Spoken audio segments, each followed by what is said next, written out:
Hi hello ನಮಸ್ಕಾರ ಎಲ್ರಿಗೂ. ಹೇಗಿದ್ದೀರಾ ಎಲ್ಲರೂ? ಐ ಹೋಪ್ ಎಲ್ಲರೂ ಚೆನ್ನಾಗಿದ್ದೀರಾ ಅಂತ ಭಾವಿಸ್ತೀನಿ. ನಾನು ಕೂಡ ಚೆನ್ನಾಗಿದ್ದೀನಿ ಅಂತ ಹೇಳ್ತಾ ಫ್ರೆಂಡ್ಸ್, ಇವತ್ತೊಂದು ಅಪರೂಪವಾದ ಹಣ್ಣಿನ ಬಗ್ಗೆ ತಿಳ್ಕೊಳ್ಳೋಣ.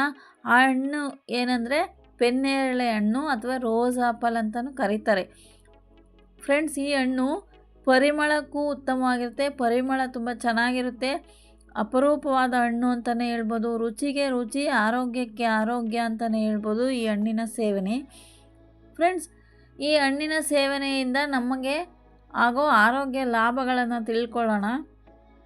ಅದಕ್ಕೂ ಮುಂಚೆ ನನ್ನ ಚಾನಲ್ನ ಯಾರು ಸಬ್ಸ್ಕ್ರೈಬ್ ಮಾಡದೆ ನೋಡ್ತಾ ಇದ್ದೀರಾ, ದಯವಿಟ್ಟು ಸಬ್ಸ್ಕ್ರೈಬ್ ಮಾಡಿಕೊಂಡು ನೋಡಿ, ಶೇರ್ ಆ್ಯಂಡ್ ಲೈಕ್ ಮಾಡಿ ಅಂತ ಕೇಳ್ಕೊಳ್ತಾ ಬನ್ನಿ ಫ್ರೆಂಡ್ಸ್, ಈಗ ಬೆನಿಫಿಟ್ಸ್ನ ಒಂದೊಂದಾಗಿ ತಿಳ್ಕೊಳ್ಳೋಣ.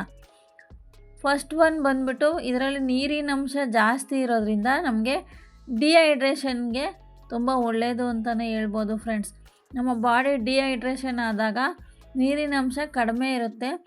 ಇಂಥ ನೀರಿನ ಅಂಶ ಹೆಚ್ಚಿಗೆ ಇರೋ ಹಣ್ಣುಗಳನ್ನು ತಿಂದರೆ ಡಿಹೈಡ್ರೇಷನ್ನಿಂದ ನಾವು ಹೊರಗಡೆ ಬರೋಕ್ಕೆ ಸಾಧ್ಯ ಆಗುತ್ತೆ ಅಂತಲೇ ಹೇಳ್ಬೋದು. ನೆಕ್ಸ್ಟು, ಬಾಡಿ ಟೆಂಪ್ರೇಚರ್ನ ಕೂಲಾಗಿರೋಕ್ಕೆ ಇದು ಸಹಾಯ ಮಾಡುತ್ತೆ. ಫ್ರೆಂಡ್ಸ್, ಈ ಹಣ್ಣು ನಮ್ಮ ಬಾಡಿಯಲ್ಲಿ ಉಷ್ಣತೆ ಜಾಸ್ತಿ ಆಗಿದರೆ ಇಂಥ ಹಣ್ಣುಗಳನ್ನು ಸೇವನೆಯಿಂದ ಬಾಡಿ ಟೆಂಪ್ರೇಚರ್ ಕೂಡ ಕಡಿಮೆ ಆಗುತ್ತೆ, ಕೂಲಾಗುತ್ತೆ ಅಂತಲೇ ಹೇಳ್ಬೋದು.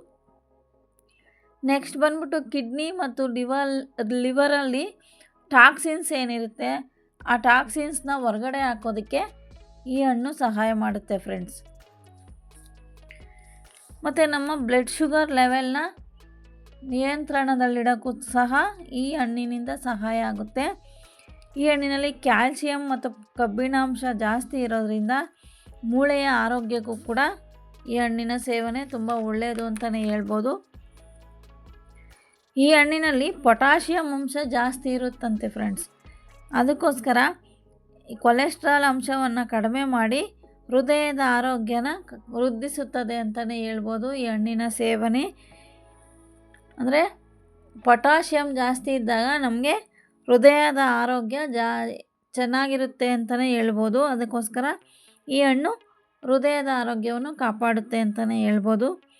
ಇದರಲ್ಲಿ ವಿಟಮಿನ್ ಸಿ ಹೆಚ್ಚಿಗೆ ಇದ್ದು ನಮ್ಮ ಇಮ್ಯುನಿಟಿ ಸಿಸ್ಟಮ್ನ ಜಾಸ್ತಿ ಮಾಡೋಕ್ಕೆ ಮತ್ತು ರೋಗ ನಿರೋಧಕ ಶಕ್ತಿನ ಹೆಚ್ಚೋದಕ್ಕೂ ಕೂಡ ಈ ಹಣ್ಣು ಸಹಾಯ ಮಾಡುತ್ತೆ. ಈ ಹಣ್ಣಿನಲ್ಲಿ ನಾರಿನಾಂಶ ಅಧಿಕವಾಗಿರುವುದರಿಂದ ತೂಕ ಕಡಿಮೆ ಮಾಡಲು ಸಹ ಈ ಹಣ್ಣು ಸಹಾಯಕ ಅಂತಲೇ ಹೇಳ್ಬೋದು. ಇದರಲ್ಲಿ ವಿಟಮಿನ್ ಎ ಅಂಶ ಇದ್ದು ಕಣ್ಣಿನ ದೃಷ್ಟಿಗೂ ಕೂಡ, ಕಣ್ಣಿನ ಸಮಸ್ಯೆಗಳಿಗೂ ಕೂಡ ಈ ಹಣ್ಣಿನ ಸೇವನೆ ತುಂಬ ಉತ್ತಮವಾಗಿರುತ್ತೆ ಅಂತಲೇ ಹೇಳ್ಬೋದು. ಇನ್ನು ಇದರಲ್ಲಿ vitamin B1, vitamin B2, vitamin B3 ಮತ್ತು ಮೆಗ್ನೀಷಿಯಂ ಅಂಶ ಇರುವುದರಿಂದ ಇದು ಆಯುರ್ವೇದದ ಔಷಧಿಯಲ್ಲೂ ಕೂಡ ಬಳಕೆ ಆಗುತ್ತಂತೆ. ಫ್ರೆಂಡ್ಸ್, ಈ ಹಣ್ಣು ನೋಡಿದ್ರಲ್ಲ ಫ್ರೆಂಡ್ಸ್, ಇಷ್ಟು ಚಿಕ್ಕದಾದ ಒಂದು ಹಣ್ಣು ನಮಗೆ ಎಷ್ಟೆಲ್ಲ ಬೆನಿಫಿಟ್ಸ್ ತಂದುಕೊಡುತ್ತೆ ಅಂತ. ಈ ಇನ್ಫಾರ್ಮೇಷನ್ ವಿಡಿಯೋ ನಿಮಗೆ ಇಷ್ಟ ಆಗೋದೆ ಭಾವಿಸ್ತೀನಿ. ಇಷ್ಟ ಆಗಿದರೆ ಒಂದು ಲೈಕ್ ಮಾಡಿ, ಶೇರ್ ಮಾಡಿ, ಸಬ್ಸ್ಕ್ರೈಬ್ ಮಾಡಿಕೊಂಡು ಸಪೋರ್ಟ್ ಮಾಡಿ. ಇನ್ನಷ್ಟು ಹೆಲ್ತ್ ವೀಡಿಯೋಗಳಿಗಾಗಿ ನನ್ನ ವೀಡಿಯೋಗಳನ್ನ ಫಾಲೋ ಮಾಡಿ ಅಂತ ಕೇಳ್ಕೊಳ್ತಾ ಇಲ್ಲಿಗೆ ಈ ವಿಡಿಯೋನ ಎಂಡ್ ಮಾಡ್ತಾಯಿದ್ದೀನಿ. ಮತ್ತು ಇನ್ನೊಂದು ವಿಡಿಯೋ ಜೊತೆ ನಿಮಗೆ ಸಿಗ್ತೀನಿ. Thank you for watching.